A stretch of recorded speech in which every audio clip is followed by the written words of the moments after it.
Welcome back to Boxing Hideout TV. I am your host, Juice8888 or Juice Berry. Either way you want to call me,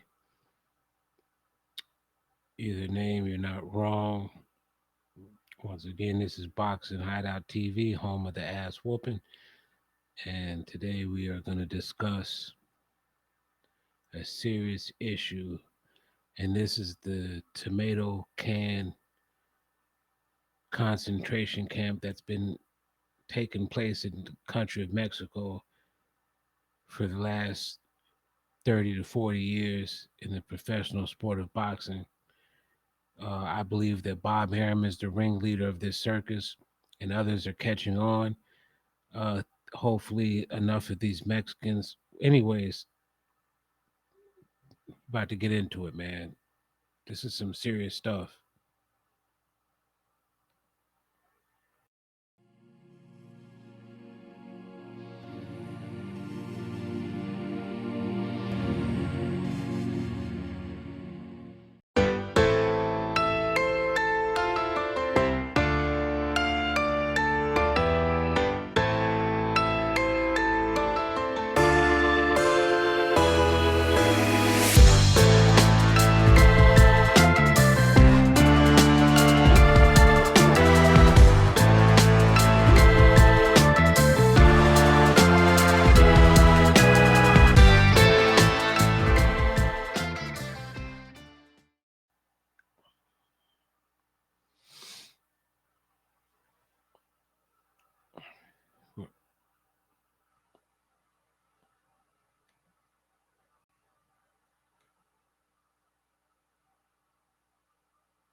All right, I'm back.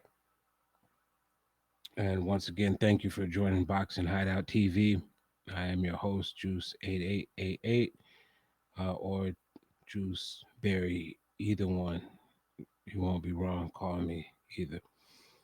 This is the home of the ass whooping, and today we're going to talk about a serious issue, and this is Bob Arum's role in the tomato can concentration camp that has been going on strong in Mexico for the last so many years. I don't know when it started, to be honest with you. All I know is we're going to talk about it right now. All right.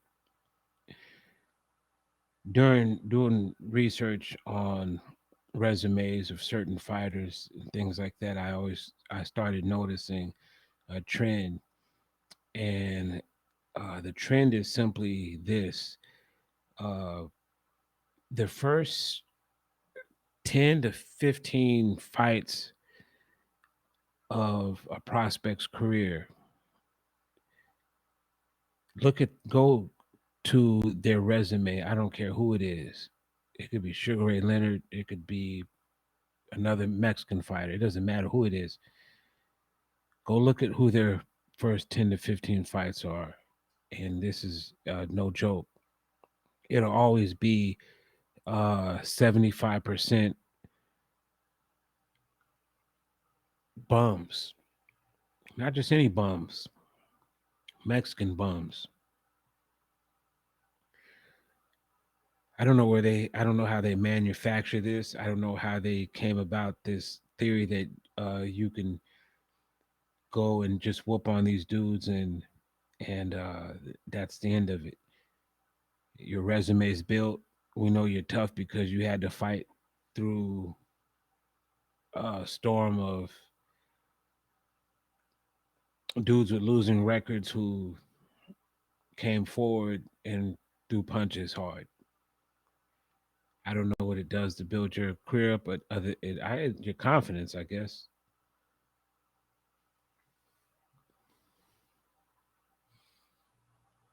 The ringleader of this is Bob Arum. If you go and look at any of his past interviews, uh, he makes it no secret that he lusts over the Mexican fighters, and we have to say why, why the Mexican fighters? Um, Obviously, you don't have to pay them as much as the work wage rate is not the same there in their country as it is here. So obviously, you're not going to have to pay them the same amount of money. Another factor in this is they make for damn good, exciting fights. Nothing you can say about that. The Mexicans come forward. If you have an opponent who likes to sit there and engage, you are in for a treat. It's different when the fight is a boxer, mover, yada yada. Those are style conversations. We'll use those for a later day, later discussion, later time. Um, I recently saw an interview with Eddie Hearn, and he was saying that it was after, I believe, after Josh Warrington got his ass whipped and torn out the frame by Mauricio Laura, the first fight. Eddie Hearn said he had to reevaluate his roster and start considering going down to Mexico to recruit some of those fighters. And that's when it hit me. Hey, that's kind of a weird thing to say. Mexico doesn't have a decorated amateur program. They should with all the fighters they have. They don't have a decorated amateur program. So why would you make that statement? What he's saying is he needs a new batch of scrubs for his European fighters to beat up on. And I understand that. You know what I mean? You could only whoop so much Euro ass if you're in England. You're basically going to be beating the same dudes 3 or 4 times. So it only would make sense that you go recruit some tomato cans from somewhere else other than Africa. They make some good. They produce some pretty good bums.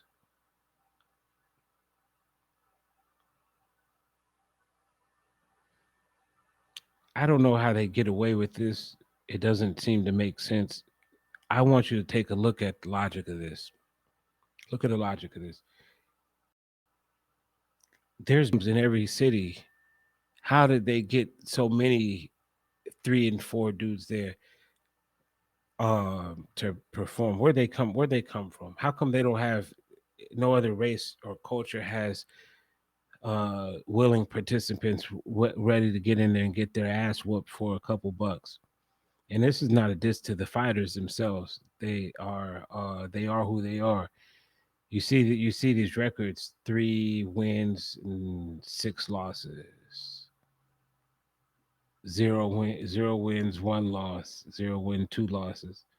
These are the fighters that they are going down there to whoop on, and I just want to know how they're able to come up consistently with enough tomato cans to keep an industry going as big as boxing is. Boxing, no matter what they say as far as the numbers and stuff like that, and the fans, whatever, is not a dying sport.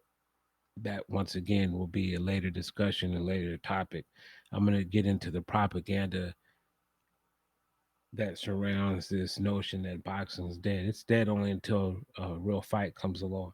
When a real fight comes along, you see the public's reaction, and that lets you know that it's not dead. They're just waiting for something special, and that's okay. Once again, later discussion.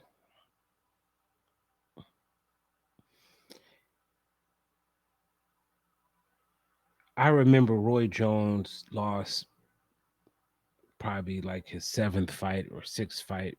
It was around that time, and people were like, "Man, Roy needs to hang it up. Roy needs to retire." And he kept fighting. He just was loved the sport. Kept fighting until he ended up getting. I don't know how many he ended up. He ended up with close to 9 or 10 losses. He was invincible for some years, and so maybe people didn't want to see him getting stretched out the way he was because he was getting knocked out in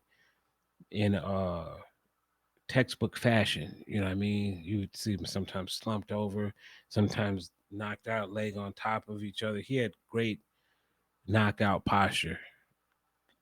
You know what I mean? It was exciting to see him get slumped.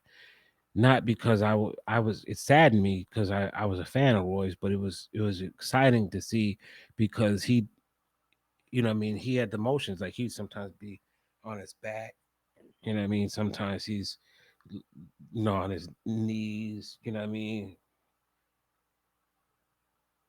You know, but people are telling him to retire. He had like 9 losses. 9.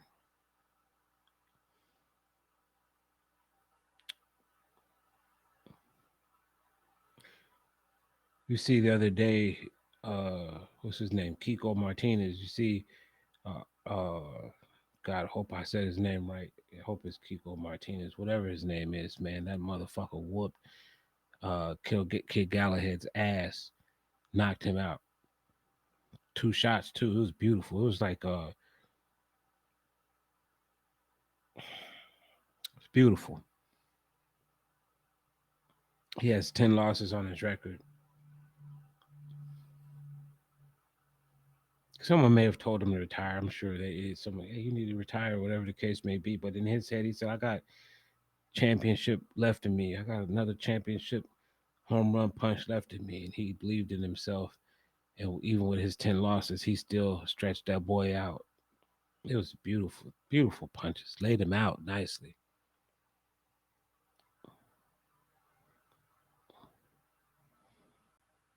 Couldn't do nothing but be excited for him. You know what I mean? I was proud of the dude. He didn't retire. He fought with his 10 losses. Okay. These Mexican fighters, man, these tomato cans, these dudes, man, some of these dudes,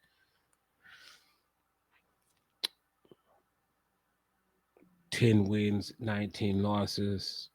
Those are the ones I'm talking about. No one's asking them to retire after 19 ass whoopings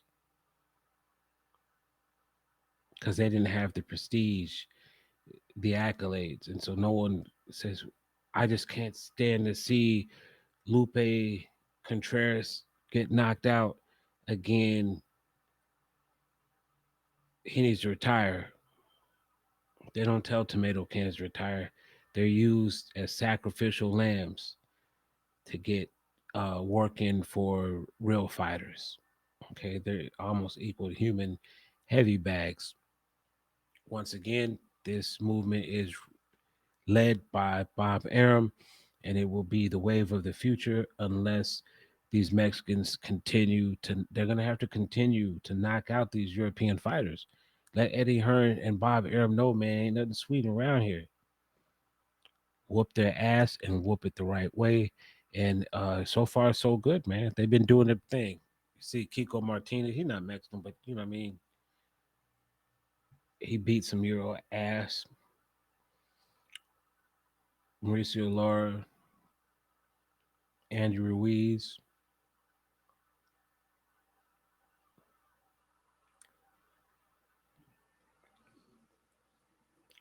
I'm missing a few people. Josh Taylor won. He whooped a Mexican. It was Robert Garcia trained Mexican. So once again, that's a later discussion. Robert Garcia used to be a great trainer. Somehow or another, the more success you see from your fighters, the something goes wrong, man. Something with the training goes wrong. It always does. It just never turns out the way it's supposed to be.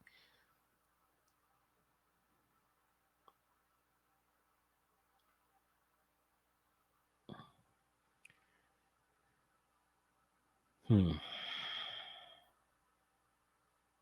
I don't know what to say, man. Just all I know is that Devin Haney saw an opportunity to cut out the middleman, and he took it. And this is what the difference between what he and Floyd did.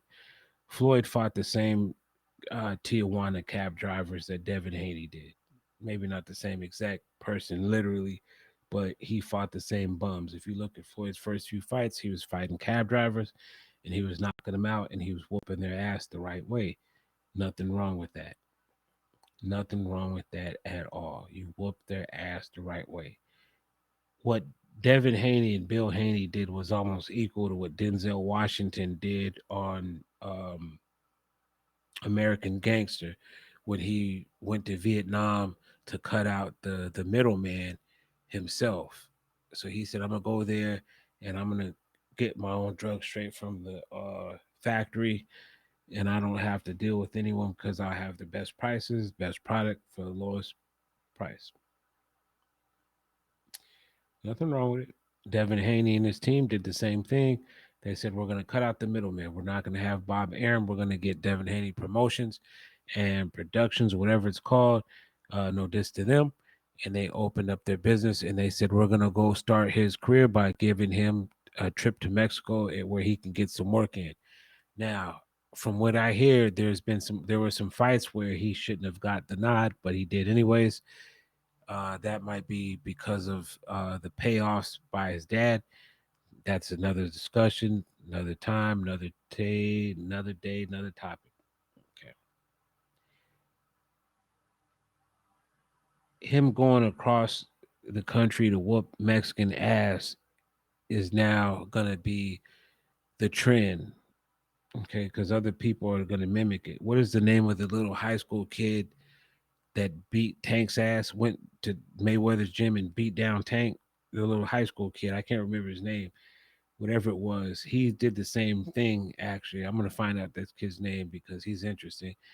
He did the same thing. He went down to Mexico to discover um, the opportunity to get his professional career going by whooping down some of these tomato cans. These are not top ranked sanctioned tomato cans.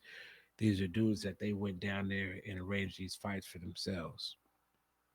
I don't know how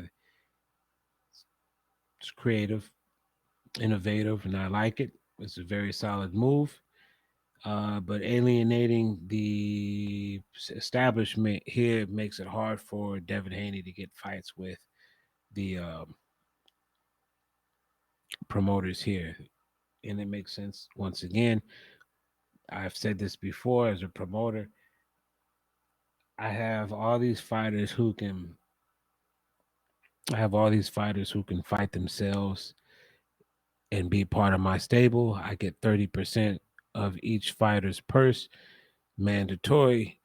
And so it makes more sense for me and my company to uh, have our fights in house or um, against a promoter that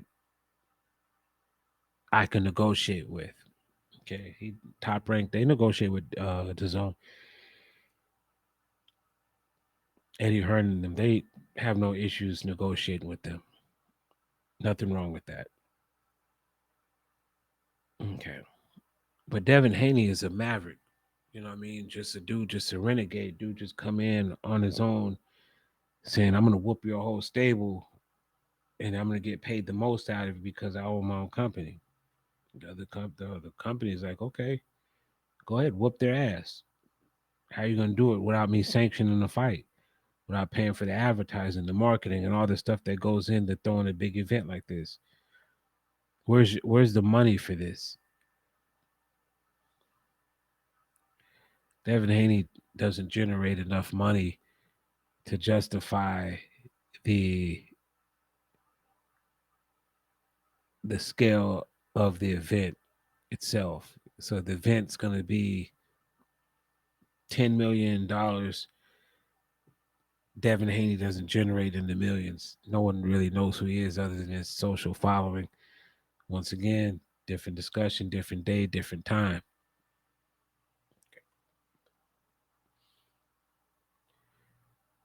They've taken the easy route, not the easy route, because you're still a high school kid, so it's a smart thing to do. You're gonna go down there and beat up some drunks. Uh, yeah, a couple drunks, few cab drivers. Uh, maybe a bartender or something to that nature. They're gonna get their work in one way or another, and I don't have an issue with that. That's smart. Build your resume up, your confidence, and up, and all this stuff like that. Learn how to punch like a professional rather than an amateur because the style is different. And then just understand you do have an amateur background to rely on, and so you can always use your jab and footwork and use the ring to get ahead. With that being said, we have to look into this. We have to figure out what it is to take um, 50% of these Mexicans off the out of the ring for their own safety and health. I don't believe that we should treat one person's humanity any different than any other person's humanity. And from what I understand, these boxing matches hurt badly. They tear up stuff in your head. There's no reason for us to be using Mexicans uh, as target practice, pretty much per se. I think that we should be able to find enough bums in the United States to help remedy that situation a little bit better. My suggestion would be pull the same stunt that Ice T did with Pookie on New Jack City, and um, I think that way of building a fighter up is more effective. You keep their mind busy from the drug addiction. You're getting them their mind and body ready for a different mind state altogether, and from that you can get a lot of stuff accomplished and get going. Anyways, my name is Juice Berry. It's been wonderful talking to you. I'm gonna head out for the night and edit these videos for you. I'm gonna put it out there. This is Boxing Hideout TV. Once again, I am Juice Berry, Juice 8888. Go to boxinghideout.com. Don't forget to like our video and subscribe to the channel, or vice versa. Subscribe to the channel and like the video. Okay, it's almost the same, but it's not. Okay, go to our other videos, like those as well. Watch them, and you'll get some game. We're here to educate you on the world of casual boxing from a troll's perspective. Trolls, you are welcome here at Boxing Hideout TV.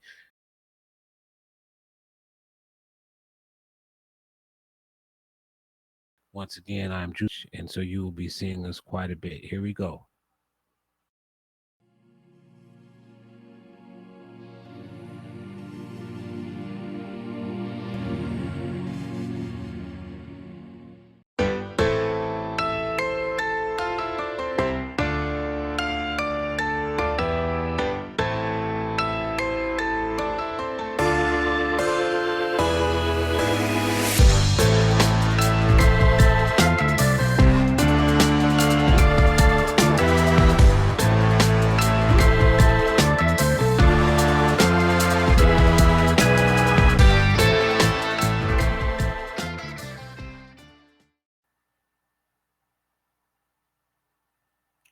Don't forget to like and subscribe to the channel. Peace.